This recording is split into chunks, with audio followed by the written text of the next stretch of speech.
यो खोलालाई हेरेर यति साह्रो मलाई रिस उठ्दैछ कि ए खोला म यति शक्तिशाली भानी तँलाई म पाकिस्तानतिर के हो बग्ने बनाइदिन्थे। रिस उठ्ने मान्छे जस्तो भानी तँलाई म पछाडिदिन्थे। बुझिस् खोला, अब तैँले हेर्दा हेर्दै मेरो घरलाई लाने रहेछस्। दाजुको घर हो, आधी त चोराएर लगिस्, बादमा त्यो पनि लान्छस् होला। त्यो सानो घर छ है, यसलाई पनि तैँले लान्छस् होला। म यो घरको छतमा बसेर म भिडियो बनाउँदैछु है। धेरै दुःखले बनाएको थिएँ घर है।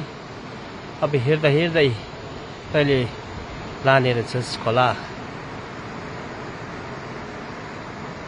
तँलाई मलाई रिस उठ्ने मान्छे जस्तो भए म पछाड्थे खोला।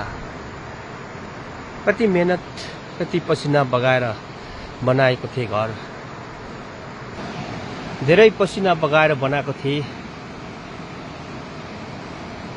ए खोला, यो घरमा एकजना मान्छे बस्छ है। उसको ना घर छ ना थर छ हो। यो घरमा बस्छ, 2 फ्यामिली बस्छ। यो घरमा 1 फ्यामिली बस्छ, अनि यो घरमा 1 फ्यामिली बस्छ। यो घरमा 1 फ्यामिली बस्छ र यहाँदेखि भित्र म तँलाई देखाउँदैछु। ए खोला, यसको माथिल्लोपट्टि एउटा घर छ है, त्यहाँ पनि एउटा फ्यामिली बस्छ। मलाई त तैँले भगाउँछस् खोला, तर यो 4-5 फ्यामिली मैले उनीहरूलाई राखेको छु। उनीहरूको ना घर छ ना थर छ।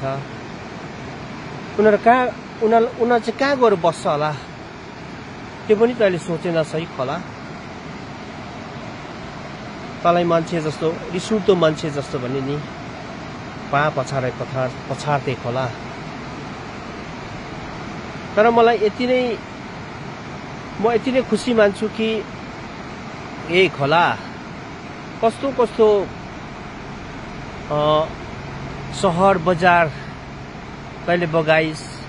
मान्छेको करोडौं अरबौं खरबौं तैँले नोक्सान गरेको छस् है। तर म त्यही सम्झेर कि म चित्त बुझाउने गर्छु। तर यो 500 फ्यामिली मैले थुप्रै भयो है मसँग बसेको। उनीहरूलाई चाहिँ कहाँ हाल्नुपर्ने त्यसको व्यवस्था माया लाग्दो चाहिँ त्यहाँ छ। म त मेरो आफ्नो ठाउँ छ, म त्यहाँ गएर बसिहाल्छु होइन। उनीहरूको लागि चाहिँ मलाई अलिकति टेन्सन भएको छ। ए खोला, तँलाई के भन्नु, तँलाई रिस उठ्दो मान्छे जस्तो भने म पछाड्थे साँच्ची हो। तपाईँहरूले यो कुरा बुझेर है केही प्रतिज्ञा दिनुहुन्छ मलाई दिनुहोस्। धन्यवाद।